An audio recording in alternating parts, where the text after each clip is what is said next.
Howdy stargazers, and welcome to this episode of Star Trails. My name is Drew, and I'll be your guide to the night sky for the week of April the 19th to the 25th. This week we're continuing our look at astronomy behind the scenes with a discussion on the role of computers and how we learn about the universe.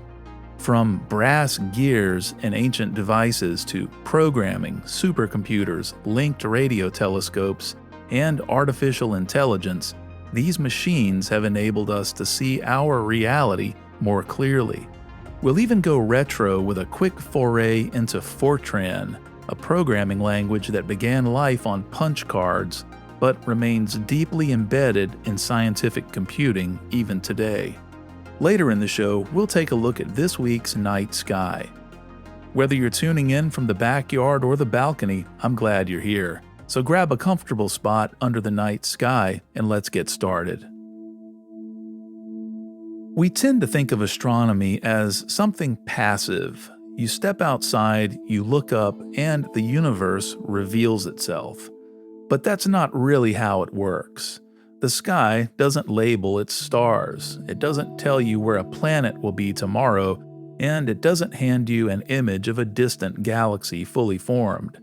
To understand the universe, we've always had to compute it. And for as long as we've been doing astronomy, we've been building tools to help us think. Long before electricity, silicone, and modern technology, there were machines built to model the sky. One of the most remarkable is the Antikythera Mechanism. Recovered from a shipwreck off the coast of Greece in 1901 and dated to around 100 BCE, this device is a dense arrangement of bronze gears, intricate, precise, and astonishingly sophisticated. When scientists used X-rays and high-resolution scanning in the early 2000s, its use finally revealed itself. It could predict eclipses, track the motions of the sun and the moon, and even model the wandering paths of the known planets. The Antikythera mechanism is the oldest known analog computer, and it was a machine that embodied the cosmos. Turn the crank and the sky itself would move. And it wasn't alone. Ancient astronomers built astrolabes, beautiful handheld devices that could tell you the time, your latitude, and the position of stars. They constructed armillary spheres, rings within rings representing the celestial coordinate system. These early computers didn't run code, they were the code. As astronomy became more precise, the sky became more demanding. Positions had to be measured, brightness had to be recorded, spectra had to be analyzed. And before electronic machines existed, there was only one way to do this kind of work. You hired people, entire teams of them, and they were called computers. At places like the Harvard College Observatory, groups of women were tasked with analyzing photographic plates. These are glass images of the night sky captured through telescopes. Night after night, the observatory would gather data, and day after day, these human computers would process it. They measured star positions, they classified spectra, they turned raw observation into usable knowledge. Among them was Henrietta Swan Leavitt. Working quietly and methodically, she discovered a relationship between the brightness and period of Cepheid variable stars, a discovery that would become one of the most important tools in measuring the scale of the universe. Another was Annie Cannon, who developed the system we still use today to classify stars. O, B, A, F, G, K, and M. Stars arranged from hot and blue to cool and red. That sequence came from a room full of people looking at tiny points of light on glass plates and trying to make sense of them. Eventually, the limits of human computation became clear. There was simply too much to calculate, too many orbits, too many corrections, and too many tables of data to produce. So we began building machines to take over. Early mechanical calculators, descendants of ideas like Charles Babbage's difference engine, were used to compute astronomical tables. These machines could perform repetitive calculations far more quickly and reliably than a human could, but they were still limited, slow, and bound by physical motion. Then came the electronic age. The demands of World War II accelerated the development of electronic computing, machines capable of performing calculations at unprecedented speeds, even if they took up entire rooms.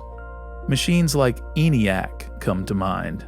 Initially used for things like ballistics and code breaking, some of these computers soon found a new role in astronomy, calculating orbital mechanics, modeling gravity, and predicting the motion of celestial bodies with increasing precision. For the first time, astronomers could offload the heavy lifting of calculation to machines that operated at the speed of electricity. As our questions about the universe grew more complex, so did the machines we built to answer them. By the latter half of the 20th century, we entered the era of supercomputing. Machines like the Cray 1 and later the Cray 2 represented a leap forward not just in speed but in ambition. Astronomers began using supercomputers to model entire systems, the life cycles of stars, the dynamics of galaxies, and the evolution of structure in the universe itself. If you've ever seen a simulation of galaxies forming, streams of matter collapsing under gravity, swirling into vast spirals of light, you've seen the output of these machines. They allow us to recreate the universe rather than just observe it. We can take the laws of physics, encode them into equations, and let a computer run the universe forward in time from the Big Bang to the formation of galaxies, to the stars we see today. At the heart of all this is code, the languages we use to write the software to perform these calculations. For decades, the backbone of scientific computing was Fortran, short for formula translation. Designed by IBM in the 1950s for numerical computation, it became the language of physics, engineering, and astronomy, owing to its ability for users to translate formulas into code. NASA's earliest rockets were even engineered with Fortran. More recently, languages like Python have taken center stage, with libraries like NumPy, SciPy, and AstroPy. Astronomers can analyze data, run simulations, and process images with relatively accessible, readable code. Another language, Julia, is gaining traction in the scientific community, offering the speedy number crunching capabilities of Fortran with Python's ease of use. Even modern telescopes are computational systems now. When astronomers point a telescope at the sky, they're not manually guiding it. Computers calculate the exact position of an object, adjust for Earth's rotation, compensate for atmospheric distortion, and track that object with incredible precision. Many observatories today are fully automated. Robotic systems scan the sky night after night, capturing vast amounts of data without direct human intervention. And instead of photographic plates, we now use digital sensors, CCDs. Every photon captured is immediately converted into data, stored, processed, and ready to be analyzed.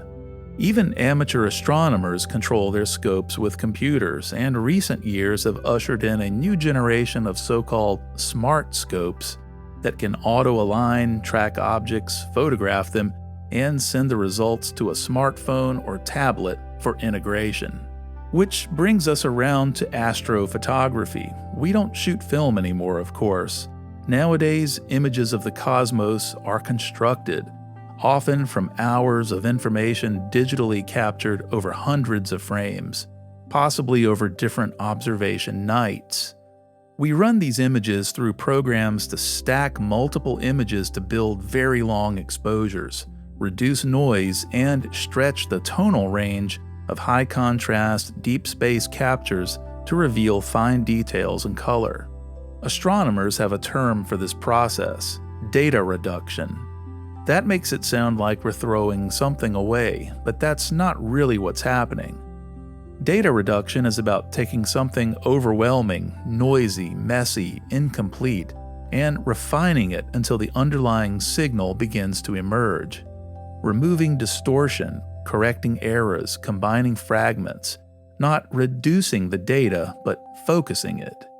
This becomes even more dramatic in radio astronomy. Arrays of telescopes, sometimes spread across continents, can work together to observe the same object. Each one collects a piece of the signal, and then computers combine those signals, using techniques like Fourier transforms to reconstruct an image. I talked about this at length in our last episode. As data grew, so did the need for processing power. And at one point, astronomers tried something clever. They asked for help. The project was called SETI at Home. The idea was simple: install a program on your home computer, and when your system was idle, it would analyze radio signals collected by telescopes, looking for patterns, searching for signs of extraterrestrial intelligence. Millions of people participated. Together, they created one of the largest distributed computing systems ever built. This was computation at a planetary scale. And even though it didn't find aliens, it revealed something important: that the search for knowledge doesn't have to be confined to observatories or laboratories. It can be shared. Even with all this, we started to run into a problem. Modern astronomy produces an overwhelming amount of data. Sky surveys like the Legacy Survey of Space and Time at the Rubin Observatory map the entire sky over and over again. Telescopes monitor millions of stars continuously. Radio arrays are generating constant streams of information. We've reached a point where no human could examine it all, and even traditional programs struggle to keep up. So astronomers are starting to do something new. They're building systems that don't just follow instructions, they look for patterns. This is the AI era of astronomy. Artificial intelligence and machine learning are becoming critical for discovery. Instead of telling a computer exactly what to look for, we can give it data and let it learn what matters. Systems can now classify galaxies automatically, detect the subtle dimming of a star as a planet passes in front of it, and identify unusual signals that might otherwise go unnoticed. AI has been used to analyze a backlog of Hubble data looking for astrophysical anomalies. According to a paper published last year in Astronomy and Astrophysics, from nearly 100 million image cutouts, at least 86 new candidate gravitational lenses, 18 jellyfish galaxies, and 417 mergers or interacting galaxies have been discovered by AI combing through this data. Impressively, the entire archive was scanned in just 2 to 3 days. I'll include a link to this paper in the show notes. For most of the history of computing and astronomy, we told machines what to do. Now we're asking them to help us decide what's worth looking at. In a way, this is the next step in data reduction.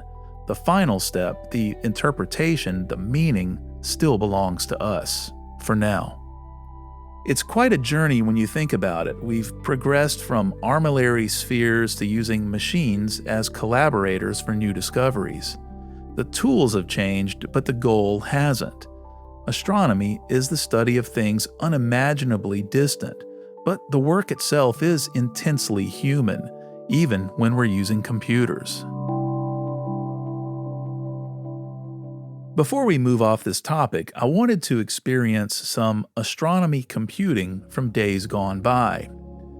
In past episodes, I've dabbled in Python to experiment with the Drake equation, simulate star populations, and we've even used it to demonstrate how to encode and decode the Arecibo signal. So I'm going to compile some Fortran code for a simple in-body simulation. Then I'll try and modernize the output of that code by visualizing the results using Python. An in-body simulation is a way of asking a computer a very old astronomical question. If you put some objects into space and let gravity act on all of them at once, what happens next? In this case, n is a variable that refers to the number of objects in our sim. You may have heard the term three-body problem, maybe because of the Netflix series of the same name. But in astrophysics, a two-body problem, say the Earth and Moon, is fairly routine to deal with mathematically, because one object orbiting another is predictable. But the three-body problem refers to the moment when physics stops being neatly solvable and requires some heavier computation. Motion becomes complex as the three bodies interact with one another. In our code, we're going to track the motions of 25 bodies.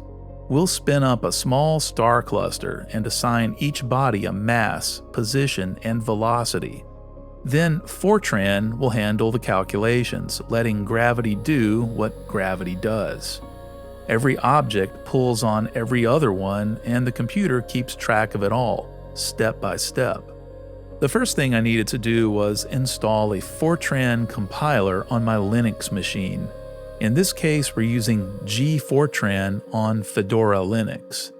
This language has been around since 1957, and its last major update was just in 2023, so it's fairly modern despite its early roots in punch card computing. Not bad for a language nearly 70 years old. Next, I tweaked the code for the in-body sim, compiled it, and ran the resulting executable. This only took a fraction of a second. The program produced a text file formatted as comma-separated values, containing lines indicating each object name, its mass, its position in 2D space, and its direction and velocity. This is the type of information astronomers collect. Data sets indicating some sort of change over time. Initially, it isn't visual. We need to bring it to life. We can compose a little Python script to draw the star locations frame by frame and output a 6-minute moving visualization of the objects. We'll bounce out the resulting animation as an MPEG-4 movie for easy viewing. And there it is, our cluster swirling around hypnotically. Stars influencing one another according to Newton's laws, all being tossed asunder. It kind of looks like a computer simulation from the early 80s. If you'd like to tinker with this code yourself, I'll make all my scripts and the movie of the simulation available on our website. Just check the link in the show notes.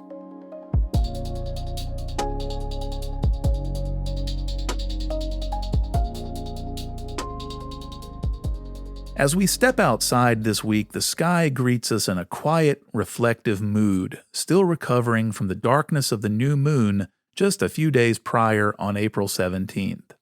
Now a delicate waxing crescent begins to return to the evening sky. Look to the western horizon just after sunset. The moon will be low and subtle. You'll likely be able to spot Earthshine on the moon's shadowed side.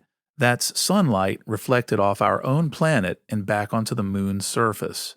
While the moon quietly returns, something more dynamic is unfolding overhead. The Lyrid meteor shower is active this week, peaking around the night of April 21st into the early hours of April 22nd. Under good conditions, you might see 10 to 20 meteors per hour, fast, bright streaks that sometimes leave glowing trails behind. The radiant point lies in the constellation Lyra, near the bright star Vega. But as always, you don't need to look directly at the radiant. Just get comfortable, look up, and let the sky come to you. With the moon still in a thin crescent phase, conditions this year are especially favorable. If you head out just after sunset, one object will immediately grab your attention. That brilliant point of light low in the west is Venus, still dominating the evening sky. On the 19th, Venus appears near the young crescent moon, forming a beautiful pairing in twilight. Jupiter is still high in the sky. Just look almost straight up and search for the brightest point of light. Mars, Mercury, and Saturn are in a very tight grouping, but only visible in the moments just before sunrise, low on the eastern horizon. You'll likely have a hard time seeing them in the sun's glare. With the moon still modest in brightness, this is a good week to explore a few deeper targets, especially if you give yourself an hour or two after sunset. If you're using binoculars or a small telescope, consider these. Messier 3, a dense ancient globular cluster rising in the east and one of the finest of its kind. Messier 13, the great cluster in Hercules, is still climbing higher each night. And Messier 81 and 82 are a beautiful galaxy pair in Ursa Major, especially under darker skies. And for something a bit more delicate, look for the Ring Nebula, a faint smoke ring suspended in space near Vega. Leo is a prominent constellation of the season, and around April 24th, the moon will pass near it. Look for its backward question mark shape known as the sickle, anchored by the bright star Regulus. That's going to do it for this week. If you found this episode interesting, please share it with a friend who might enjoy it. The easiest way to do that is by sending folks to our website, startrails.show. And if you'd like to support the show, use the link on the site to buy me a coffee. That really helps. Be sure to follow Star Trails on Blue Sky and YouTube. Links are in the show notes. Until we meet again beneath the stars, clear skies, everyone.